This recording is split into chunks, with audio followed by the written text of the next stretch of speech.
Good morning all of you. This is Aruna Badgotia. आज जो हम क्लासिफिकेशन का टॉपिक पढ़ रहे हैं, हमने फंगाई का क्लासिफिकेशन पढ़ा है जिसमें फर्स्ट और सेकंड जो क्लास है वो पढ़ चुके हैं हम। आज थर्ड क्लास हम पढ़ रहे हैं जिसका नाम है एस्कोमाइसीटीज़। तो एस्कोमाइसीटीज़ का एक्चुअली मीनिंग क्या होता है, इसे दो पार्ट्स में डिफ्रेंशिएट करते हैं जिसको एस्कस और माइसीट्स बोलते हैं। तो एस्कस का मतलब ये होता है, एस्कस का मतलब होता है स्पोर्स या बलून लाइक। एस्कस का मीनिंग होता है बलून लाइक एंड माइसीटीज़ का मतलब होता है फंगी। तो ऐसे फंगी जो स्ट्रक्चर में कैसे होते हैं, बलून लाइक होते हैं, उसे बोलते हैं एस्कोमाइसीटीज़। इसके कुछ कैरेक्टरिस्टिक्स हैं, जनरल कैरेक्टरिस्टिक्स होते हैं जो हम देख लेते हैं। फर्स्ट जो कैरेक्टर होता है, they are diverse form of structure. अगर हम एस्कोमाइसीटीज़ के मेंबर्स की बात करें तो सारे मेंबर्स जो होते हैं वो एक दूसरे से डिफ्रेंशिएट होते हैं स्ट्रक्चरली, मतलब स्ट्रक्चर में ये बहुत ज़्यादा डिफरेंट होते हैं। सबके शेप एंड साइज़ जो होते हैं वो सेम या सिमिलर नहीं होते हैं। दूसरा, the mycelium of members of this class is well developed. इसमें जो माइसीलियम होता है वो वेल डेवलप्ड होता है। अब माइसीलियम का मतलब क्या होता है, जितने भी फंगी होते हैं तो फंगी में एक तरह से जो फिलामेंटस या फाइबरस जो स्ट्रक्चर होती है वो जब बहुत ज़्यादा एक दूसरे पर नेट लाइक स्ट्रक्चर बना लेती है तो उसे हम बोलते हैं माइसीलियम। तो ये वेल डेवलप्ड होते हैं और इसमें ये होमोकैरियोटिक या हेटेरोकैरियोटिक हो सकते हैं। मतलब इसमें अगर देखा जाए तो जो नंबर ऑफ न्यूक्लियस जो होती है वो सिमिलर भी हो सकती है और डिसिमिलर भी हो सकती है। इनमें अगर जो होमोकैरियोटिक अगर होंगे तो वो यूनिन्यूक्लिएटेड हो सकते हैं और मल्टी न्यूक्लिएटेड भी हो सकते हैं। मतलब नंबर ऑफ न्यूक्लियस जो होते हैं वो सिंगल भी हो सकते हैं और नंबर्स में ज़्यादा भी हो सकते हैं। और जो सिमिलर होते हैं तो उनमें अगर देखा जाए तो उनमें जेनेटिक मटेरियल जो होता है वो भी सिमिलर होता है, उनमें कोई चेंजेस नहीं होता है। अब इसमें जो हाइफीज होते हैं, हाइफी मैंने बता दिया था। हाइफी क्या होते हैं, इसमें फिलामेंट्स लाइक स्ट्रक्चर होती है जिसे हाइफा बोलते हैं। ये हाइफा क्या करते हैं, किसी भी चूँकि ये पैरासाइटिक या सेप्रोफिटिक नेचर के होते हैं तो जो हाइफी होते हैं वो किसी से भी अटैच होने में इसको मदद करते हैं या किसी होस्ट के सरफेस से या बॉडी से अटैच होने में मदद करते हैं। तो इसमें अगर देखा जाए तो जो हाइफीज होते हैं वो कैसे होते हैं, सेप्टेड होते हैं, मतलब सेप्टा में बटे होते हैं। और इनमें क्या होता है, जो जितने भी हाइफीज होते हैं, हाइफा के ऊपर जो कवर होता है वो किससे बना होता है, काइटिन का या सेल्यूलोज का बना होता है। अगर इनमें एसेक्सुअल रिप्रोडक्शन होता है, चूँकि रिप्रोडक्शन में बहुत मेथड से होता है, सेक्सुअली एंड एसेक्सुअली। अगर एसेक्सुअल मेथड होती है या एसेक्सुअल रिप्रोडक्शन अगर होता है तो वो डिफरेंट मेथड्स के थ्रू होता है, जैसे क्लेमाइडोस्पोर्स, ऑइडिया या कोनिडिया। और ये मैं बता चुकी हूँ कि ऑइडिया या कोनिडिया क्या होते हैं क्योंकि हमने पढ़ लिया है ये। इसमें मोटाइल स्पोर्स जो होते हैं वो कम्प्लीटली एब्सेंट होते हैं। हमने ये भी पढ़ लिया कि spores are two types, motile and non motile. Motile मतलब कि जिनमें फ्लैजिला प्रेजेंट होते हैं तो वो क्या होते हैं, इसमें एब्सेंट होते हैं। अगर इनमें सेक्सुअल रिप्रोडक्शन होता है तो वो भी डिफरेंट मेथड्स के थ्रू होता है, जैसे गैमेटेंजियल कॉन्टैक्ट, गैमेटेंजियल कॉपुलेशन, सोमेटोगेमी या स्पर्मेटाइजेशन। अब ये क्या होते हैं मैं थोड़ा सा एक्सप्लेन कर देती हूँ।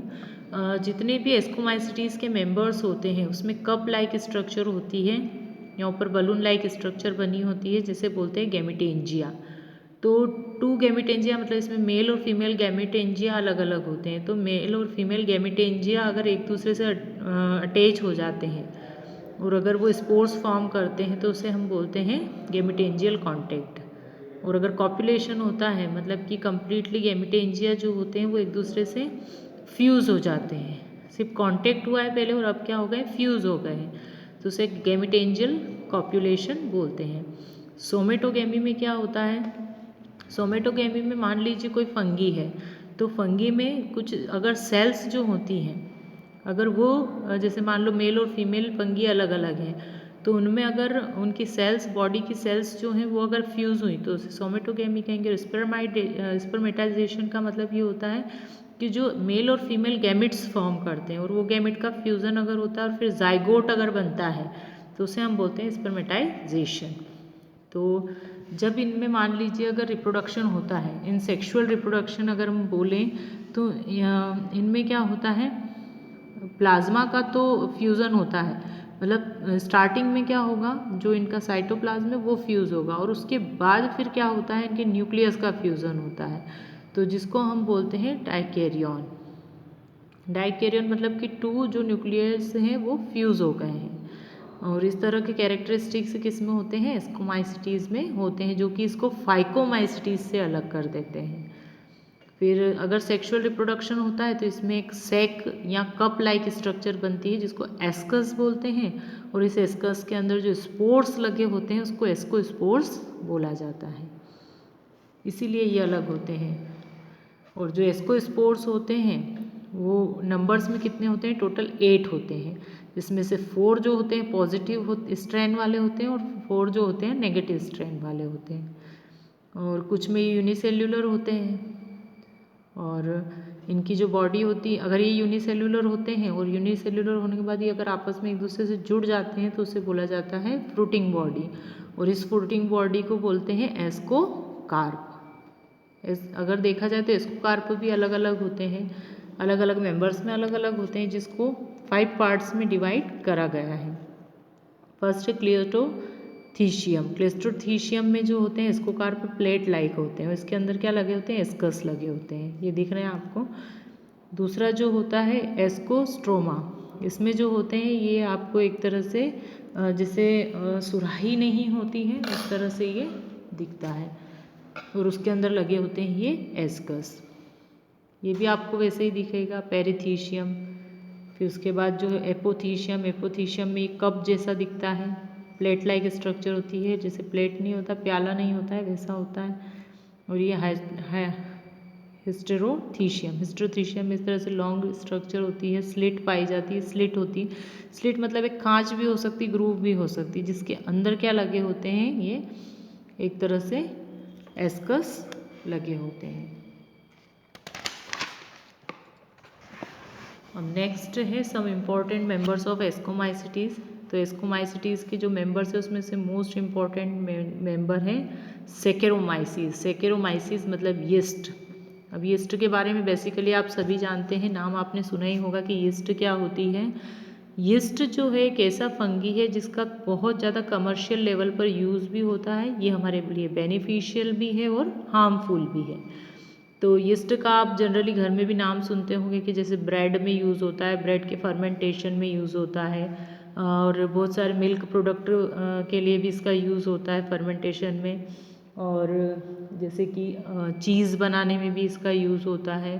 साथ में बहुत सारे एंटीबायोटिक्स जो होती हैं मेडिसिन्स बनाने में इसका यूज़ होता है, तो कई बहुत सारी जगह इसका यूज़ होता है।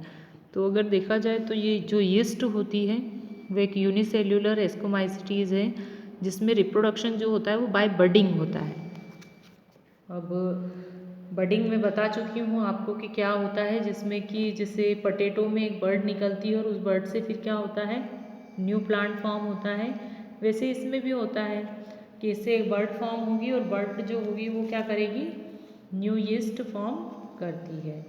और ये जो होते हैं फीजन के थ्रू भी हो सकते हैं, मतलब इनके 2 पार्ट हो जाएंगे सेपरेट और दोनों ही पार्ट क्या करते हैं, न्यू फंगी फॉर्म करते हैं या न्यू यीस्ट फॉर्म करते हैं। ये पैरासाइटिक और सेप्रोफिटिक दोनों नेचर के होते हैं। कभी इसकी कुछ स्पीशीज़ जो है वो पैरासाइटिक नेचर की होती है। सेक्सुअल रिप्रोडक्शन होता है बाय एस्कोस्पोर्स के फ्यूज़न से, अलग अलग एस्कोस्पोर्स बनते हैं और वो फ्यूज़ होते हैं। तो टोटल 4 टाइप्स के एस्कोस्पोर्स इसमें बनते हैं। जो फ्यूज़ होते हैं तो फिर क्या होता है, न्यू यीस्ट फॉर्म होता है। और पर साइंटिस्ट जो हैं इनको अलग तरीके से देखते हैं, क्यों, क्योंकि कुछ साइंटिस्ट ऐसे मानते हैं कि इनका जो न्यूक्लियस और वैक्यूल होता है वो सिमिलर होते हैं, एक जैसे होते हैं, पर कुछ साइंटिस्ट इसको मानते हैं कि इनमें अलग अलग होते हैं। और इनकी जो लाइफ साइकिल है वो अलग अलग टाइप की होती है, जैसे हैप्लोबायोटिक, डिप्लोबायोटिक और हैप्लोडिप्लोबायोटिक। तो वो अलग अलग टाइप की होती है। हम इसकी एक पर्टिकुलर स्ट्रक्चर देख लेते हैं। तो जो यीस्ट जो होती है वो यूनिसेल्युलर मतलब इसकी बॉडी एक ही सेल से मिलकर बनी है। देन बड स्कार होता है ऊपर की तरफ, जिसे किसी चीज़ से अटैच होता है, जहाँ से बर्ड फॉर्म हो सकती है। आउटर स्ट्रक्चर जो होती है, आउटर कवरिंग जो होती है वो किसकी होती है, इसमें सेल वॉल की होती है, और इनर जो होती है वो सेल मेम्ब्रेन की होती है। ये स्टोरेज ग्रेन्यूल्स होते हैं जो फूड के फॉर्म में इसके लिए स्टोरेज करते हैं। माइटोकॉन्ड्रियाज होते हैं जो नंबर्स में ज़्यादा होते हैं।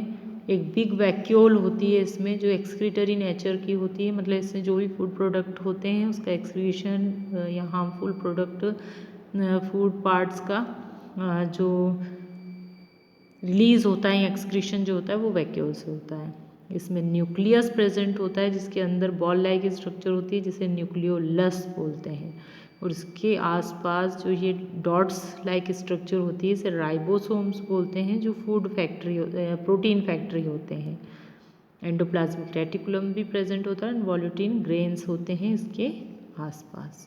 तो ये किसकी सिंपल स्ट्रक्चर होती है। इसका इकोनॉमिकल इम्पोर्टेंस देख लेते हैं। यीस्ट का अगर हम देखें तो कमर्शियल लेवल पर बहुत ज़्यादा इम्पोर्टेंस है, क्योंकि ये क्या करते हैं, एंजाइम्स कंटेनिंग होते हैं, मतलब ये एक तरह से जाइमेज एंजाइम को बनाते हैं, तो ये शुगर को कन्वर्ट कर देते हैं इथाइल एल्कोहल में। आपने नाम सुना ही होगा शुगर को।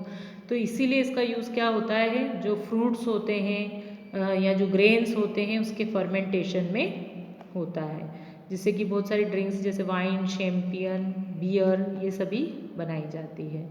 यीस्ट जो होती है वो विटामिन के सिंथेसाइज में भी हेल्पफुल होती है, जैसे विटामिन B1, B12 एंड सी मतलब जो सोर्स होते हैं जो फ्रूट जिनमें कि विटामिन सी प्रेजेंट होता है, तो उससे सिंथेसाइज विटामिन सी को सिंथेसाइज करने में ये हेल्प करती है। और कुछ जो ब्रेड होती है, जैसे इसकी कुछ स्पीशीज़ है जिसको कि हम सेकेरोमाइसिस सेरेविसी बोलते हैं, ये आपको नाम याद रखना है। क्योंकि ये पूछते हैं कि जो डबल रोटी होती है इसके एक तरह से उसके फर्मेंटेशन में किसका यूज़ होता है, कौन सी यीस्ट का यूज़ होता है, तो वो है सेकेरोमाइसिस सेरेविसी, जिसका यूज़ होता है डबल रोटी के फर्मेंटेशन के लिए। और इससे बहुत सारे टैबलेट्स भी बनाई जाती हैं, मेडिसिन जो स्किन को क्योर करने में और इंटेस्टाइन को क्योर करने में हेल्प करती है। पर ये हमारे लिए हार्मफुल भी हैं।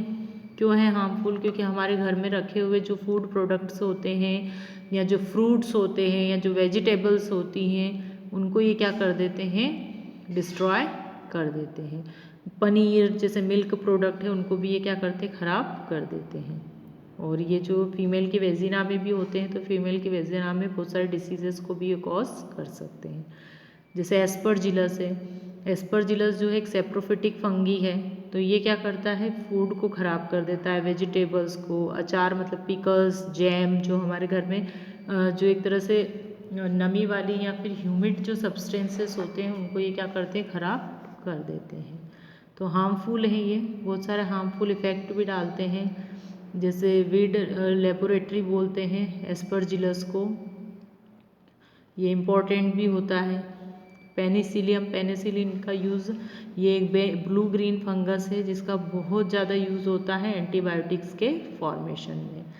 और ये अगर हम देखें तो इसके स्ट्रक्चर्स भी अलग अलग होती है, जैसे पेनिसिलिन, फर्स्ट ये वाला जो है पेनिसिलिन होता है जिसके आउटर स्ट्रक्चर पर अगर हम देखें तो अपर साइड पर छोटे छोटे स्कस लगे होते हैं, कॉनिडियाज लगे होते हैं, जिससे कि ये रिप्रोडक्शन कर सके। ये बंच है, इसका ब्रांच होती है, से एक बंच से ब्रांच मतलब बंच के फॉर्म में होता है। ये बडिंग के थ्रू रिप्रोडक्शन करता है जिसको हम बोल रहे हैं। तो जो सेकेंड नंबर पे है ये है सेकेरोमाइसीस है, फिर ये एस्परजिलस है, एस्परजिलस फंगी है, और नेक्स्ट जो है ये है क्लेविसेप्स, और ये है पेजाइजा। तो ये अलग अलग टाइप की यीस्ट है जो कि कमर्शियल लेवल पर भी यूज़ होती है, एंटीबायोटिक्स के फॉर्म में भी यूज़ होती हैं, और बहुत सारे इनके कमर्शियल यूजेस हैं। अब इसके बाद जो हम नेक्स्ट जो क्लास पढ़ेंगे उस क्लास का नाम है बेसिडियोमाइसीटीज। तो नेक्स्ट क्लास जो हमको पढ़ना है वो हम पढ़ेंगे बेसिडियोमाइसीटीज। Thank you.